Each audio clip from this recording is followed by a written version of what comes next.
NPC, and the Chinese People's Political Consultative Conference, CPPCC. So it's quite a busy season for a lot of the news people. And then we're coming to you live from our CGTN headquarters. And let me give you a wide shot of the entire newsroom of CGTN.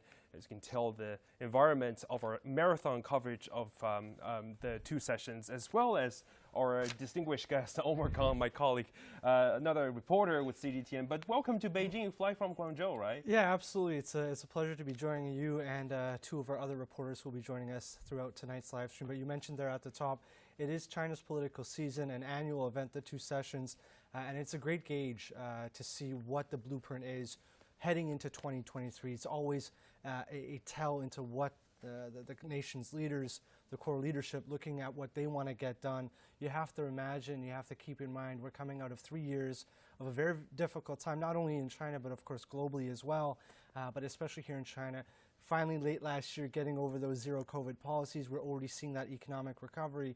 And of course today, that big number coming out, around a 5% GDP target for this year. We'll be getting more into that later today in our discussion. But again, for anyone who does follow China or is tuning into the developments happening here, this is of course the time to see what direction Beijing and the rest of the country are going in. I think it's another significance of this two session is that it's the first of its kind after the 20th National People's, the CPC Congress, the CPC National Congress. So it's actually a critical time of China's transformation. And so while we're going to live streaming, we're live streaming on multiple platforms, also on CGTN's Facebook platform as well as Twitter platform, YouTube. So you can leave your comments. We're on Facebook platform actually. You can read out your comments while going through this live stream. So this is the two session. You've been covering two sessions for multiple years, especially in the newsroom. I also worked in the newsroom. So what are the major things that really interest you at this moment? Well, I think myself being quite in tune with some of the foreign business community throughout Guangzhou and the province of Guangdong, you have to keep in mind they're always paying attention to those economic policies, be it the negative list for investment into China. Is it getting smaller? Are there more sectors being open to investment? So that is something I've always kept close attention to. Of course, this year, China continuing to focus on its own domestic economy, of course looking to boost domestic consumption. But we did hear a bit of insight on what they want to do, how they want to open the market. So that's something I've been quite eager to see the direction of how open that is when it comes to foreign businesses coming to China, or those who have already left and are looking to come back, including visa policies on getting some of those foreign experts, getting some of those people back. Actually, just to refer, the timing is quite nice actually. Just last week, the American Chamber of Commerce in South China held its white paper event sort of examining the business ecosystem and environment in South China. And the number one thing they kind of want is the ability to get people back over here, over to Guangdong, over to other parts of South China, because people want to do business. Of course. And today hearing some of those key points, not only focusing on small and medium-sized enterprises, but giving equal national treatment to domestic firms and of course their foreign counterparts, that it's all an equal playing field. Even the EU chamber has talked about that before with me, that this is what they want. And it's looking at what's been said today, I suppose you could say we're going in the right direction. So basically, two sessions, especially let's talk about the government work report this morning. It's how China releases a signal to especially a lot of foreign investment. Also on the Facebook platform, a lot of people would say they there was one person over here saying that Aaron Carroll says, don't forget Latin America. And certainly there are a lot of people, caring about international issues coming from the work report. Sure. But before we go deeper into that, let me bring our two fantastic reporters who are residing in the hotels, but actually those hotels are dedicated to covering the two sessions. They're lucky. They get to go. Yeah. We're here in the studio. So. Yeah. I mean, at least they're closer to the Great Hall of the People on site. So Zheng Chunying, who is covering the National People's Congress, as well as Sun Ziyuan, covering the Chinese People's Political Consultative Conference. Thank you, ladies. And just before our live shot, Chunying is quite tired. I can tell how tired you are because you just woke up 5 a.m. this morning, and that's the norm. I slept for 3 hours last night. And it's very packed today, a huge workload. But Yeah, I'm really exhausted now, but anyway, I can make it. I hope. Do you get a chance to hear Chun Ying? I think we may be having a bit of an audio problem. We can try with Jasmine Tenzu, and if she's able to connect with us. Jasmine, you can hear us, right? Yeah, I can hear you very clearly. And tell us what's your day like? What's your agenda of the day? So it's kind of like a day off for me, actually.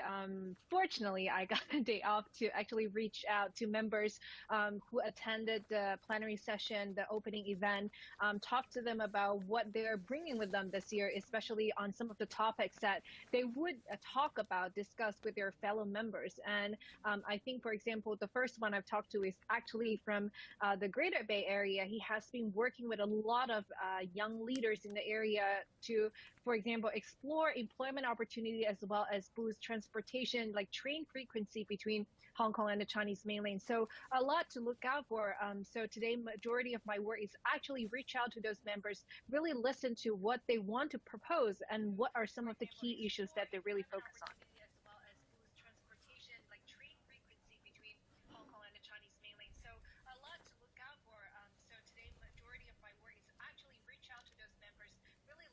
What they want to propose and what are some of the key issues that they really focus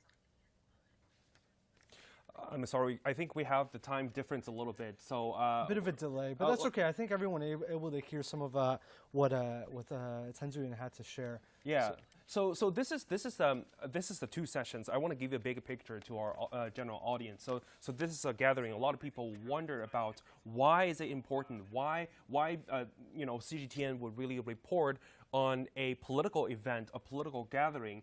It's just simply because of the people who are coming to the two sessions. So I want to get a demographic about the the two sessions. Let me start from you, Chun Ying. Talking about the NPC, if we see that there are in total of 2,977 deputies, and if you see the demographics, 14.85 are ethnic minority, 26.54% are women, and 16.69% are grassroots workers and farmers. So it's not actually a designated result. It's elected. So from grassroots to the national level, how were they elected? As we know that the deputies to this year's 14th National People's Congress, it makes up a very broad cross-section of people, as you said, with every region, ethnic group, and sector of society. And they have an appropriate number of representatives, like you said, 400 from ethnic groups. And notably, we're witnessing a growing percentage of female deputies this year, and also a growing percentage of farmers and grassroots deputies.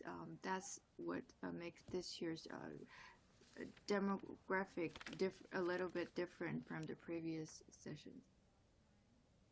And Zuyan, speaking of CPPCC, different from the National People's Congress perspective, because the deputies are elected, and but the CPPCC, they are representatives. They are from different fields. Yeah. There are 2,172 members, and they're from different sectors. And what I learned is that there was first elector area from its kind in history, which is called environmental resources sector. That is newly added since the year of 1993. Well, I think you just mentioned a key part. Before I dive into the new sector, I also want to offer you my observation in terms of some of the members I've talked to. There are a lot of new faces this year, especially for those who are the first comer here at the Chinese capital. And I talked to them. They say they feel really good about being present here in Beijing, and that every single one of them actually bought something with them. It's not funded. It's not required for them to bring a proposal with them this year if it's their first first time coming to Beijing, but most of them have a topic in mind. For example, the one I shared earlier, want to represent the voices of youth. And for example, I also mentioned in our early discussion for the preparation for the live stream, I talk about Junius Ho. He has been through a lot of things involved with national security law, and also he is like pretty much an advocate for that. So there are a lot of new perspective being added to this year's voices that are being brought to the Chinese capital. In terms of the new sector, I think this really shows that environmental protection is a fundamental part of China modernization, because it's added. And also one of the member I talked to, he is Song Hailiang, who is focused on the, for example, carbon neutralization and also the transformation of green energy. So these are some of the topics that they were brought to table and talk about what are some of the innovation and innovative ways to achieve those goals in the 14th Five-Year Plan. So now we can go to the specific reports that we are actually covering for today, and let me give you more details on what we have so far. We have two significant reports, and there was one report from the CPPCC, another one is from the MPC. The MPC report, at the opening session of MPC, there was a report delivered by Li Keqiang, the Chinese premier, which is the government work report. And at the opening session of the CPPCC, there's another report called Work Report of the Standing Committee of the CPPCC National Committee, delivered by Wang Yang. He is the chairman of the CPPCC's 13th National Committee. So these are the two major reports that really significant today and the day and yesterday. So speaking of the work report, two major data. Yeah, for me, what jumps out, of course, is the 5%. You have a lot of those international banks. The target. The target for this year, for 2023.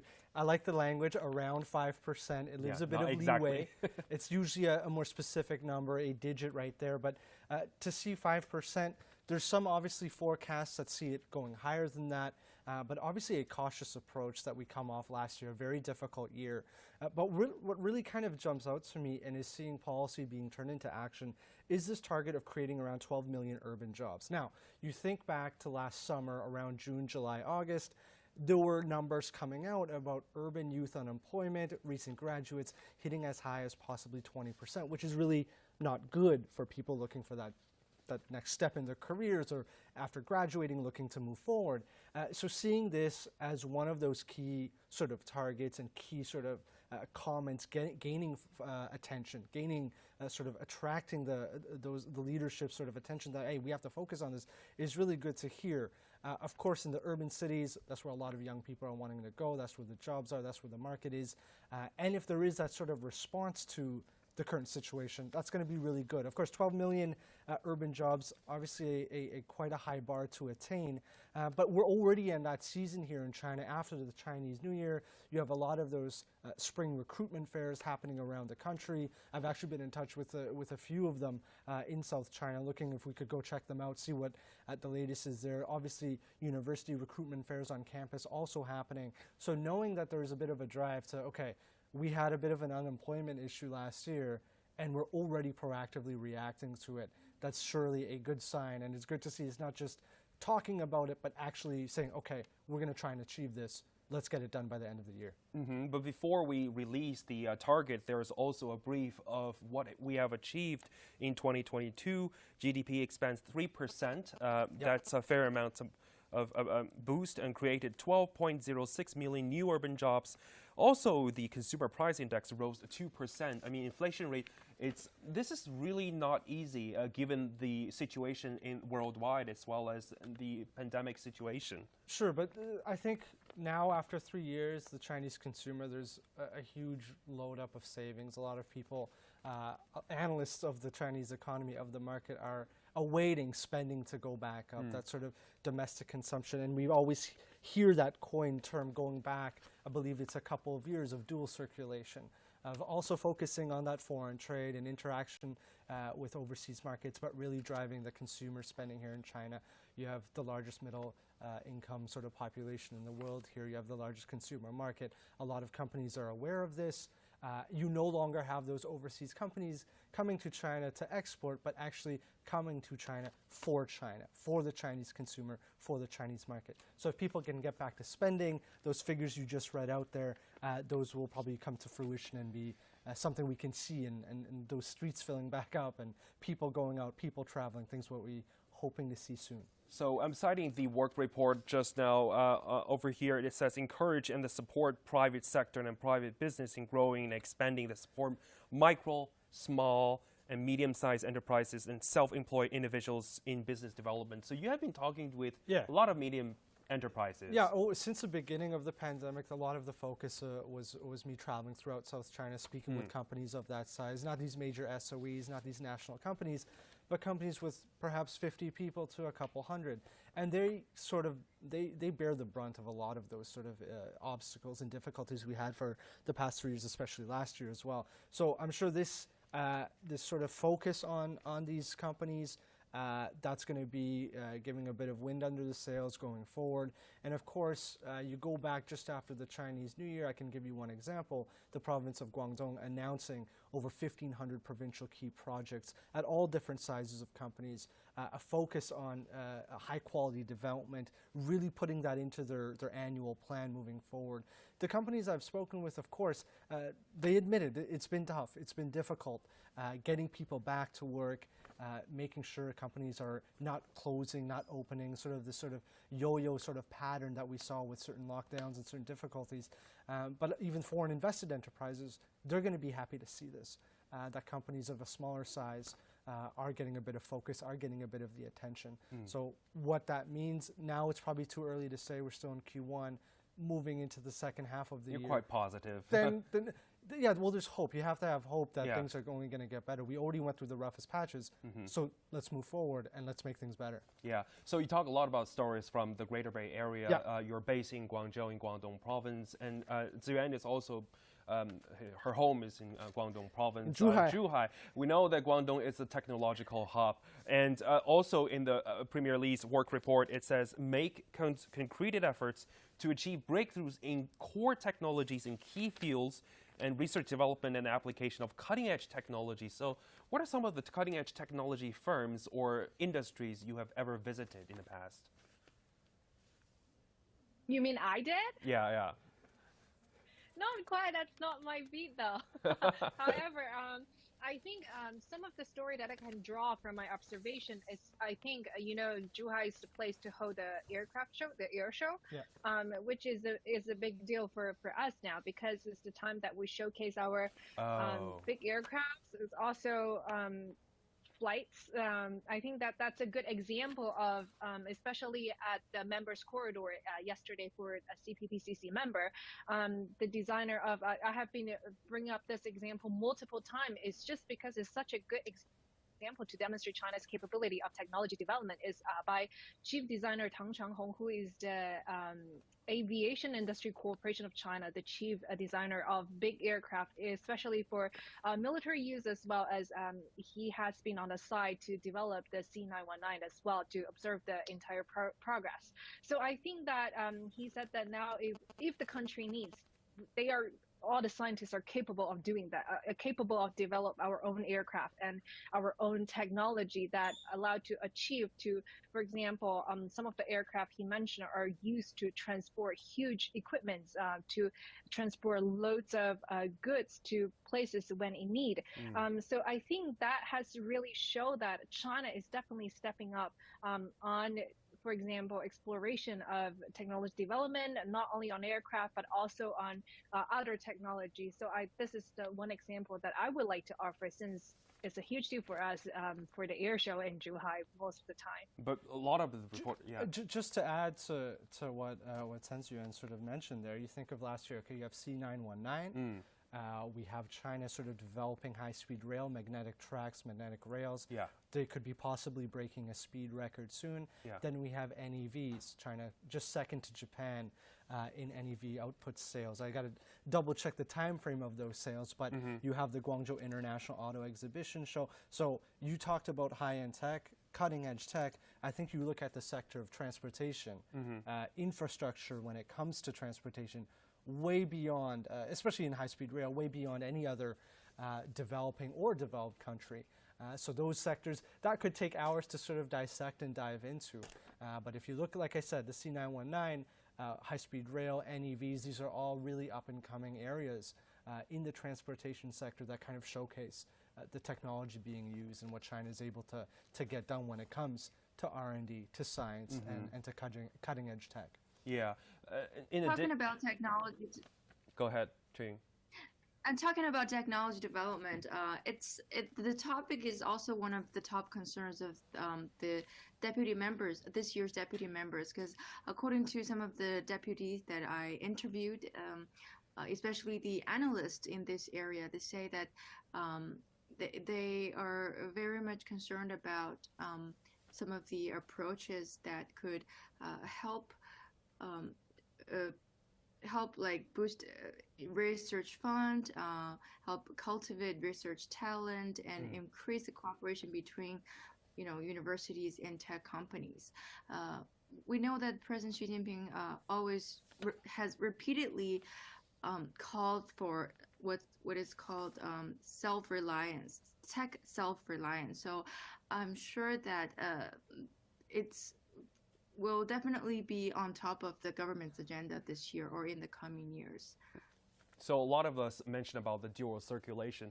Just to give us a little bit background. So the dual circulation is that having the domestic market as the mainstay at the same time boosting the international market. So it doesn't conflict with each other. It's not a cancellation of having still interaction with overseas markets, still being a place that people cannot come and do trade and do import-export, even though those sectors are slowly being phased out, because actually China is moving up the value chain. China isn't the place to come and do cheap manufacturing or cheap labor.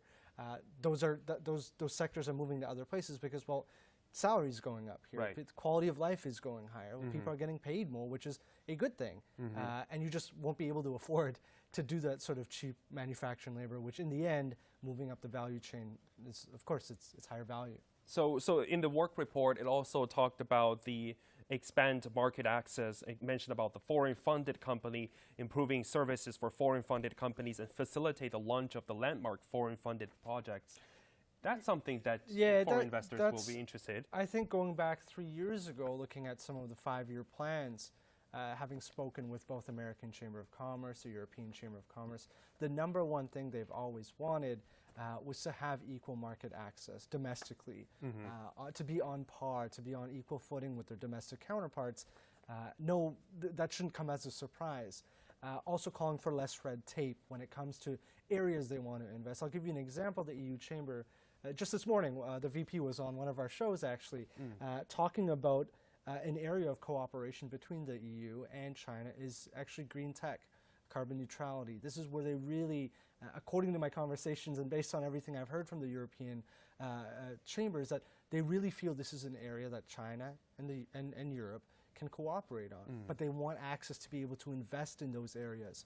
So seeing this expanding market access, that's fantastic, and putting that, ensuring national treatment of these companies, that's going to be a fantastic sign when these European companies get their hands on the work report and see that. And of course, there's that negative list. There's certain areas in China, certain sectors and industries that foreign invested enterprises cannot invest in, but every year, I believe, it gets smaller and smaller, essentially meaning, okay, China is opening up, okay, you can invest in this sector, you can invest in this industry, we welcome that. Of course, big investments, they go through a lot of reviews, a lot of procedures. That is common in any market where you have foreign FDI coming in. But seeing this again, being given the attention that it's drawn, is going to have a pretty good reverb throughout the international business community that is already existing, already operating in China, and those who are wishing to come here and do business.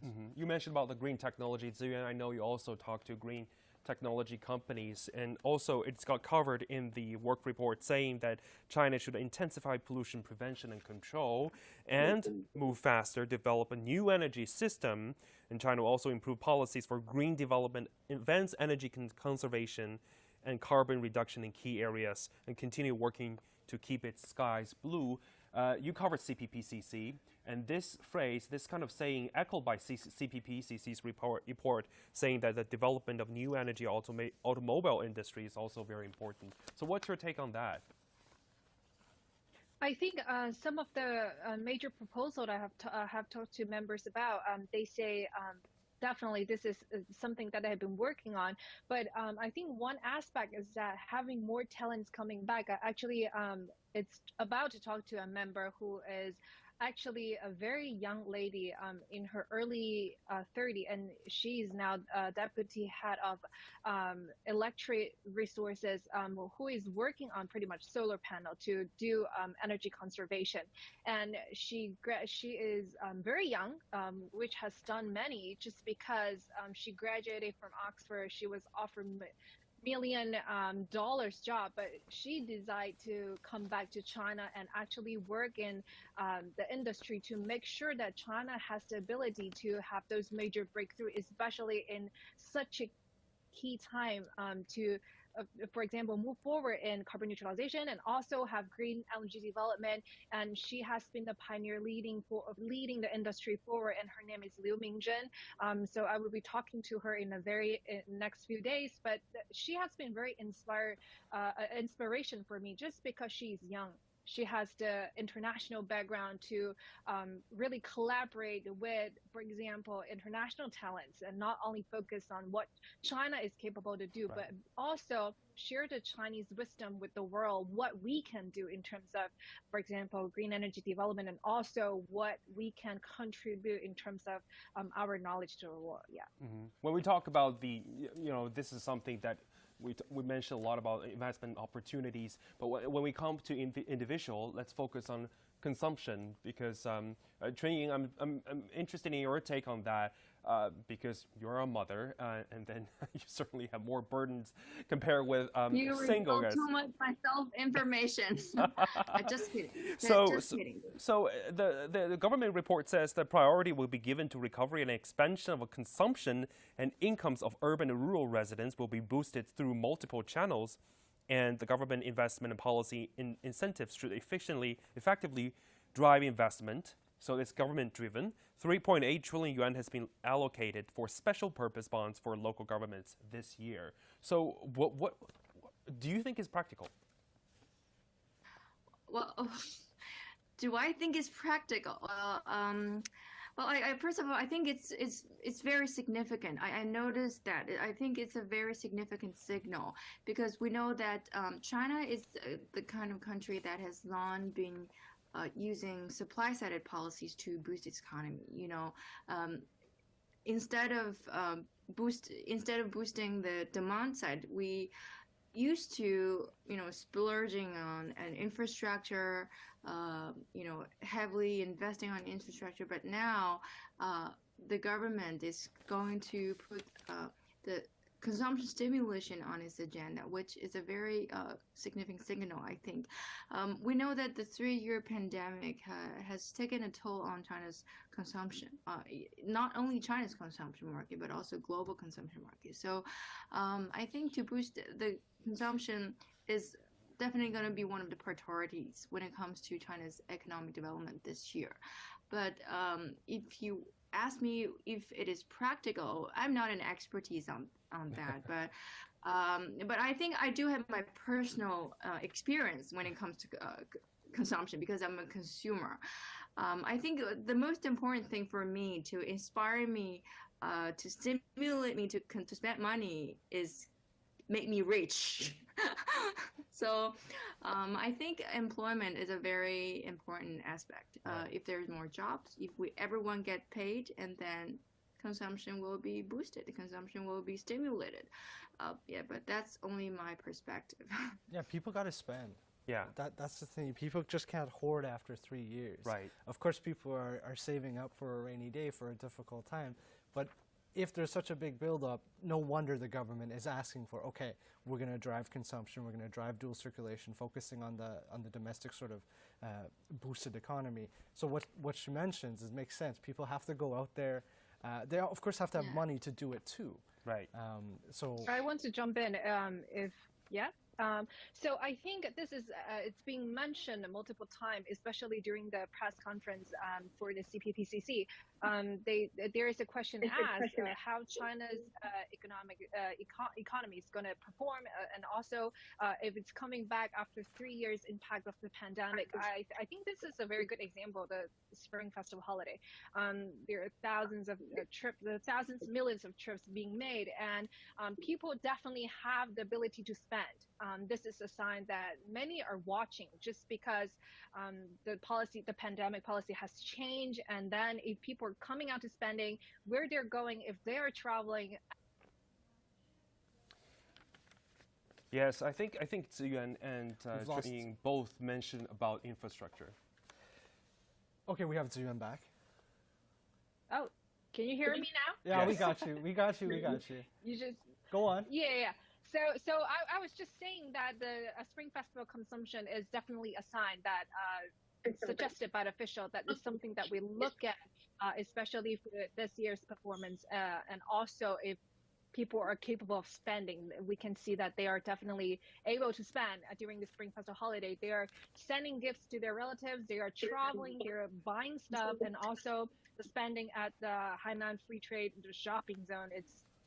The tax-free zone is definitely huge. So these are some of the things that people are looking at. It definitely shows a strong side. Yeah, but I think despite of the strong side, I'm not that optimistic. I think there are still more efforts needed to be done, because China has the reputation. China has always been not famous for, but the sluggish domestic demand has always been one of the challenges when it comes to China's economy. So I think despite the reopening of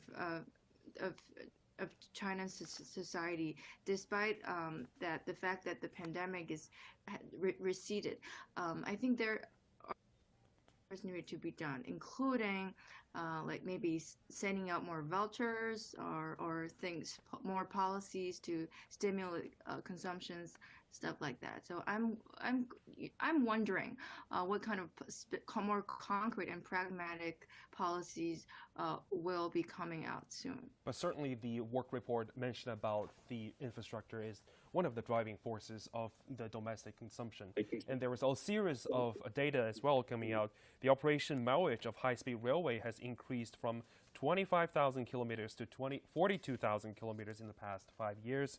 And the mileage of highways has increased from 136,000 kilometers to 177,000 kilometers. So you mentioned about the Spring Festival. We cover Spring Festival travel rush almost every year, but the past 3 years of pandemic affect a little bit. But if you come to this year, it certainly got changed a lot. So yeah, incredible. The infrastructure must impress you a lot. I was at Guangzhou South Railway Station, which is arguably the biggest hub for high-speed rail in South China. And this year, in late January, I went there, I checked it out. We got to see sort of the movement of people, the flows of people during the Spring Festival travel rush. They were reporting numbers not yet close to what we saw back in 2019, 2018, but levels of, close to 85% returning to that. So similar to what Chunying said, she obviously has casted a bit of some of her doubts. We are still headed in a direction that people are going back. That confidence is slowly coming back up. People are willing to travel. And I know you're on the topic of transportation, but it's gauged by the people who use it. It's gauged by the number of people traveling. For me to come to Beijing this time, I actually have noticed hotel prices have gone up. So that's perhaps a good sign that hotels are knowing that they're going to be welcoming more travelers, more visitors. But of course, I would appreciate a bit cheaper. But again, airports, I flew from Baiyun to Daxing. Daxing not so busy, but Baiyun, plenty of people. We're seeing more of these sort of tour groups going abroad. And now, of course, with borders open for people to go in and out, the spending is going to be crossing borders. And that infrastructure of transportation is going to be used when we move in more into this year. So in both the CPPCC and NPC's work report mentioned a lot about a wide range of topics that is relevant with the people improving people's livelihood. So let me raise several points and see what each of you are interested. So you mentioned about education, including vocational education, third child policy, medical care system, including the traditional Chinese medicine. That's what mentioned in the NPC report. And there's the CPPCC report mentioned about the aging population, public services in rural areas, as well as safety supervision of takeaway food. Is there anything that interests you guys? Maybe start from you, Ziyuan. I think it's definitely the education. Since I'm from the Greater Bay Area, I think a lot of things I have to talk about is how the CPPC member are trying to explore some of the employment opportunities we mentioned earlier. But it's also, I think, diving into what I mentioned about Junius Ho. He has been talking about, the issue happened during 2019, and he has been because he was being stabbed at one of his events outdoors, and he has been really focusing on putting the national security education into, for example, middle school and elementary school, to let them establish a sense of what it really means about national sovereignty and also national security for those kids to understand the concept of it. I think this is something that I have been following up on, and also for some of the major job opportunities, and also in cultural areas. I think the primary focus is allowing those members to voice their opinion, also suggestions for especially for the youth in Greater Bay Area, because the life pressure in, for example, Hong Kong Special Administrative Region is pretty high with their skyrocket home prices. So this is something that I've been focusing on, and I know there are a lot of attention on elderly care, especially the society is getting older, and there are a lot of proposals being said that focus on elderly care, and also some of the facility attached to elderly care, and those services should be paying attention to. What about you, Jing? Is there any of the perspective that interests you? I think Jasmine is even more interested in education than I am. As a mom, Yeah. I'm not that very into that topic. I don't know why. Maybe I don't have any expectations when it comes to education for my child. I just let it go. I let it be. Yeah. But I'm more interested in the population crisis. I'm very interested in that topic because we know that we've witnessed the first ever population decline in China last year in 2022 over the past 6 decades, and that trend sparks concern about the economic impact of the demographic crisis, and also that's no wonder that's one of the hottest topic for this year's 2 sessions. First of all, I wonder the relevance of the impact of economy, the relationship between the economic growth and the demographic dividend, because we know that China, to many people's understanding, China's rapid development is in line with its takes a huge advantage of its demographic dividend. So many argue that if we're witnessing a population decline, does that mean that China is going to suffer a downward economic trend? Yeah, I think that's a very critical question. But according to one expert, one economist that I talked to, he have been playing down the relationship between economic growth and such a marginal demographic change. He said the impact of the demographic dividend on economic growth is not as significant as many might imagine. So it's very interesting topic. I'm really wondering what kind of policies that the government is going to adopt to deal with this population crisis. And yeah. Speaking with one of the population, it reminds me of, the area, the concept of area zone development that Premier Li just mentioned this morning. So he mentioned a lot, including the Beijing-Tianjin-Hebei area, the Changjiang Delta area. He also mentioned the Greater Bay Area when it comes to the Hong Kong and Macau issue with Hong Kong and Macau. So he says that the central government had ensured that Hong Kong has entered a new stage in which has restored order and is set to thrive, promoted the development of the Guangdong, Hong Kong, Macau Greater Bay Area, and supported Hong Kong and Macau in developing their economies. So, Ziyuan, you've been in Hong Kong for several times. Last year, you've been in Hong Kong to celebrate the July the 1st. I also been to Hong Kong, but that was back in 2019. What was your impression of Hong Kong from last year? I think so. From my observation, people are happy. They are pretty confident, just because now the society is back to its normal order. To be honest, I actually have been following the art auction industry with talking to a lot of them, and especially Christie is a huge presence, and they serve their clients from Hong Kong. They serve their pretty much Asia Pacific clients from Hong Kong, and their economic performance, their overall performance of last year didn't match their expectation of 2021. However, because they made a record sale in 2021, but the number is a little bit down in comparison to 2021 of 2022. But they say the comeback is very strong, and also there is a new trend because lots of their consumer are actually millennials. This is something that they didn't expect, just because the buying power of millennial is pretty strong now, and they're able to go to Hong Kong because now everything is back into order. It's safe to be on streets, and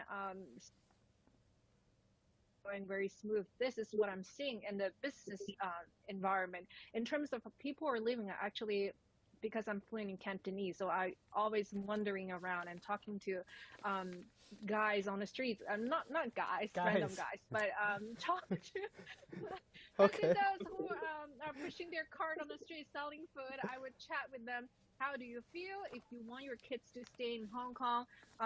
Some of them say, oh, all my kids are overseas. I only have one of my son here with me because Hong Kong still feel like home for them. But some of them are leaving to pursue education, but some of them decided to come back. I have very good friends who study abroad with me for like 5 years, and then she decided to go back to Hong Kong to have a family. So these are the stories that I have caught up with, and also I think people are living happily. Something that they are still working on is definitely for the employment opportunity, as well as develop greater connection with the Chinese mainland. To go to Zhuhai, for example, explore the working opportunities in Shenzhen. These are something that they are working on now. Fancy. So that leads to our last segment of discussion, is that I really want each of us to tell one story, maybe while you are working on the field in the past 5 years, because the whole point of the two sessions is to reflect on how people's livelihood, the changes, transformation. So what would be the story that you want to tell? Well, following up on the topic that Jasmine just wrapped up on, the Greater Bay Area, I remember the first time when we started covering this several years ago, I spoke with one professor in Shenzhen, and he kind of whispered in my ear. He said, we don't even know what we're doing. It's so big. It's such an ambitious plan. We don't even know how to define the Greater Bay Area. Is it integration? Is it bringing people from Hong Kong into Guangdong, vice versa? Is it money flowing one way or both ways? And I always think back at what he said. And over the years, of course, you and I have been there. We've been in Shenzhen. We've been in Zhuhai, Guangzhou, of course, and other parts of Guangdong. But I think of one sort of tech entrepreneur startup hub in Qianhai, in Shenzhen, a key area of focus, not only for the Guangdong government, but of course for Shenzhen. And that's where you have a lot of these Hong Kong youths giving a shot at doing business in Guangdong. And I think hearing all the policy, all the chatter about, okay, we have a GBA, we have a well sort of constructed area where people can do business, everything is easy, hearing all these headlines and then seeing it proactively being implemented. For me, that's what I would refer to as a touching story, or something that has stood out to me. And there's been a few companies I've spoke to in Qianhai. One example is a young fellow named Roger. He's been in Qianhai. He started his business there. He hired locally, and he shared his experience there. He shared mostly all of the advantages of going there. He wants to source parts from Zhaoqing and get something done in Dongguan and then move it to, I don't know, Zhongshan. That can all be done. B2B business matchmaking, venture capitalists being there to fund whatever projects they have. So going from essentially an abstract understanding of this GBA plan, this initiative, which on paper looks fantastic, right? It looks great. So many people, so much opportunity, so much money in that area, in that part of South China. But then finally seeing it come to fruition in one guy's story. Right. Seeing that he started a company there. Of course, he mentioned tax and audits are sometimes frustrating and they need help with that. And there's still things that could be better. But still, using him as an example of someone who came, took a shot, and it worked out. It's always nice to go from a piece of policy of documentation and then see it in real life that it's happening. Yeah, I also got a chance to meet with Roger too. Yeah. So yeah, I think one of the things that really impressed me is that he could have one meeting in Hong Kong in the morning, yes, and then another in Zhuhai in the afternoon. Same thing with a gentleman we both spoke to from Macau, who's now in Hengqin in Zhuhai, Neil Do Choi, who. He started a business in Hengqin to support businesses in Macau, which is quite unique. I remember your story, the ease of just driving across exactly. from the 30 SAR minutes or something to the city, less than, I think it was 12 minutes if I remember your story quite well. But you have to go to the customer or something. But it just to finally see that, of course, you threw COVID into that mix, 3 years, of course, imagine where we would have been if there was no COVID, how much more integrated, potentially integrated, but how much easier it would have been to even move. So again, still, I don't think the GBA is a project that's done or that's completed, given that still people are trying to wrap their heads around it. But seeing that people are coming over, I've met more Hong Kong folks in Guangzhou these days in the past half year since I've come back. And it's good to see. They're coming, they're opening cafes, they're opening restaurants, they're giving it a shot. So who knows what it could have been without 3 years of pandemic difficulties, but we are where we are. We have so many stories about GBA we do. Today. So I know you have a story about a lawmaker in Hong Kong, Junius Ho. Expand your story. Well, I think you also participated in part of the story as well. Yeah. Oh, yeah. Reaching out for Cantonese translation. So I think back in 2019, yeah.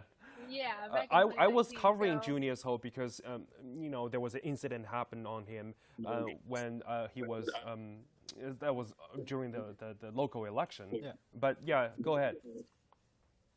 Yeah, so by the time he was stabbed, and so after that, he was reelected as a LECO member, which is the Legislative Council, and also he was sitting on a board, and he has been a huge promoter of the national security law to help Hong Kong return to its daily operation, just because the incident that he has been through, and he is very and himself is a lawyer. So echo back to what Omar has said, that he is actually now serving as a lawyer both in the Chinese mainland as well as in Hong Kong. So he is the one who is certified to work in both areas. So he has been really listening to what people are really caring about, really sharing his own experience. So that's why he wants to add the national security law education into some of the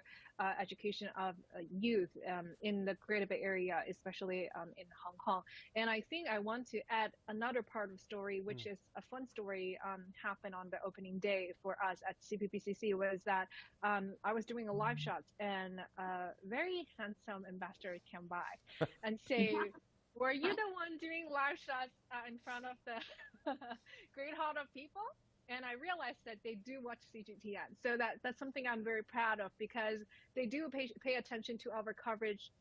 They really care about what China is it's about to put out as policy in terms of improve people's livelihood and how it will share its constructive role in serving in a global landscape. So I think this is what we are doing, and it's effective. And these are some of the story we're bringing to the table. That story is the highlight of the day.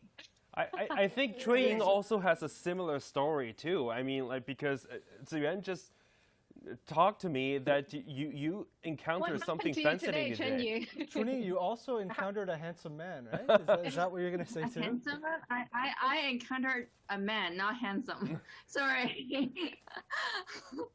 I'm so sorry for that. But yeah, that's what it is. But that's not what impressed me most as a reporter. My story, the story that I would like to share with you is one foreigner, one American that I interviewed, his name is called Crossman. He's a huge fan of China, of Chinese culture, and he has spent a majority of his life in Beijing. He graduated from a very prestigious university in the United States, the University of Pennsylvania, I think. And he gave up a very decent job in the United States and moved to Beijing in the early 1980s, I think, and then yeah, he just moved here and then never. He's been living and working in Beijing since then. He's really passionate about Chinese culture, and he's so dedicated to his community service as a volunteer. He said that he sees himself as a Beijinger at heart and has made Beijing his permanent home. And that genuine love and passion for my culture, my own country, really impressed me and touched me. And I asked him, I remember that I asked him, if you had a chance to do that all over again, would you still do it? And he said, definitely yes, and which really impressed me. But then he told me one thing. He said that he had a girlfriend who was 30 years old younger than him, and then I know why. I know why he loves Beijing so much. I'm just kidding, but yeah, but just kidding. Yes, that's just kidding. But yeah, that's a very interesting story and a very impressive story. I wish there were more Westerners like Crossman who really get to know the real China, what real China is, and to get more passionate about Chinese culture. Yes. What's your saying? You want to respond to that? No, I think it's really good if someone comes here and spends 15, 20 years, they integrate, they learn the language, they understand how society works. And as Chunying mentioned, that he's been here since the early 80s. I'm assuming he speaks good Chinese. You mentioned community service.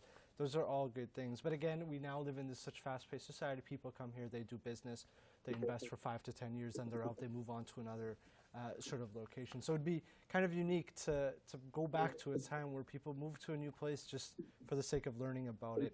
And of course, when you do that, you probably build more bridges than burn them, and you probably have a better understanding, better communication, and perhaps the world is a happier place when we do things like that. So hopefully. It's a good example. Yeah, yeah. Not bad. The story I want to share, it's actually the topic we never haven't covered so far yet, which is about poverty alleviation. Right. So when I was also in Guangdong province, that was back in 2021, we have a special program covering the President Xi Jinping's announcement of the absolute elimination of the poverty.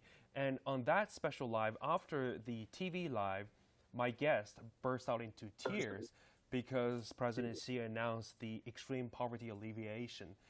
I think for him, it's not an easy task because when I talked to him, he mentioned about what are some of the difficulties because, usually we're used to, China reaching its goals, and then we're used to it. China fulfill its promise, but nothing is easy. Right. So he have gone through very difficult tasks, worked with a lot of challenges, and though he's also even not in this professional field, he's a state-owned enterprise worker. So he's majoring in electricity. When he come to this new village, he worked as a party branch secretary. Right. So a lot of things he have to learn from scratch. So I think that his past few years is not easy task. So that's why I think he got emotional, burst into tears. So from that point on, it reflects on me as a reporter, is that never underestimate any task that you're trying to, that the person that you are facing. I think every step, this government report is short. It just takes 1 hour to deliver.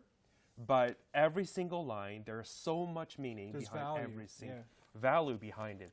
Absolutely. So I'm just, at the end of our conversation, I'm just curious about what we can expect, because this is just the beginning of the marathon of coverage. For them. For them. For them. We're here. We can go Chang, for a meal after this. You too. They have work to do. So what can we expect from you, Choi, NPC? What can we expect? What can we? Well, that's so abrupt. The question is so abrupt. Okay, so what can we expect for the coming few days? Sure.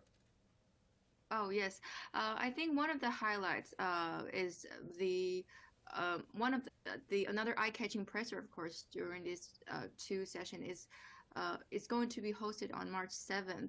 That's the time when the new Chinese Foreign Minister Qin Gang will answer questions from both local and foreign reporters. What makes it so significant is that it'll be the first time, a first appearance for him as a China's foreign minister at the two sessions since he took office since last December.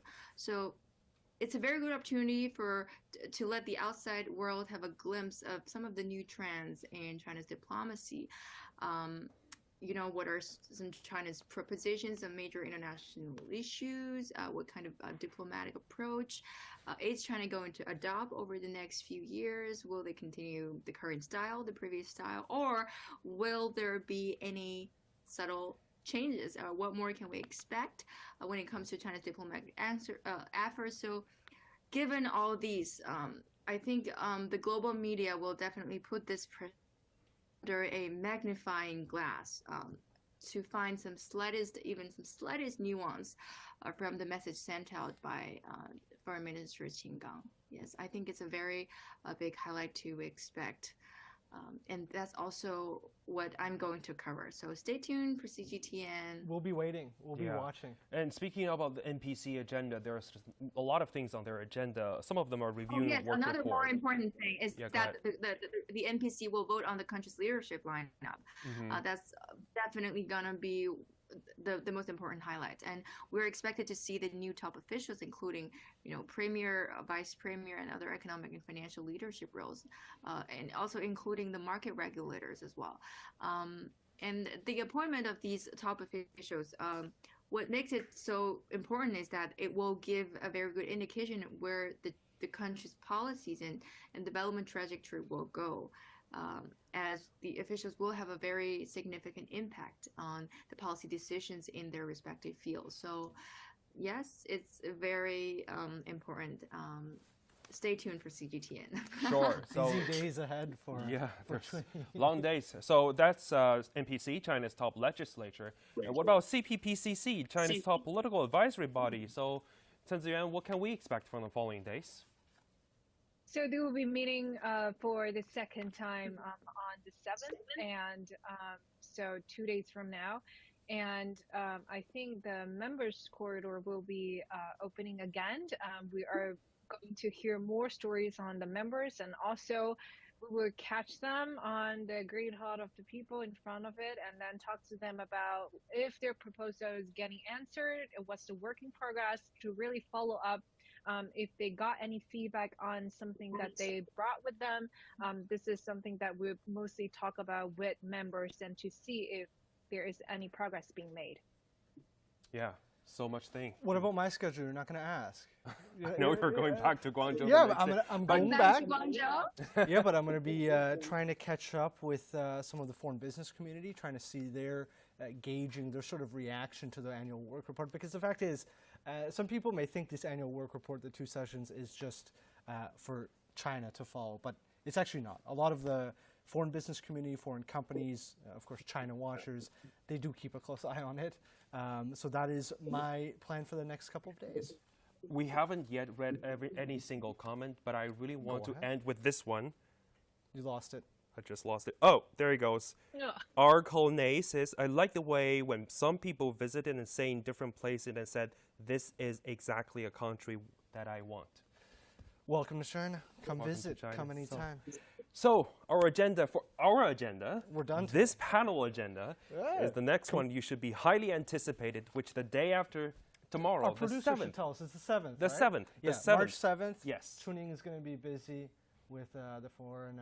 A lot of people Foreign will be minister. busy on that day. But our producer has more of these shows lined up. So that Doesn't will she? that will be the day of the press conference Yes. of on China's foreign policy. So we also will have a discussion on China's foreign policy at the same time, 8 p.m. Beijing time, the day after tomorrow. So stay Awesome. tuned. All right, that Yeah. will do it for this edition of our roundtable discussion. And thank you so Thank you much, so guys, much. for coming in. Thank you so much. Such a great pleasure. Awesome. Bye bye. Take care. Bye.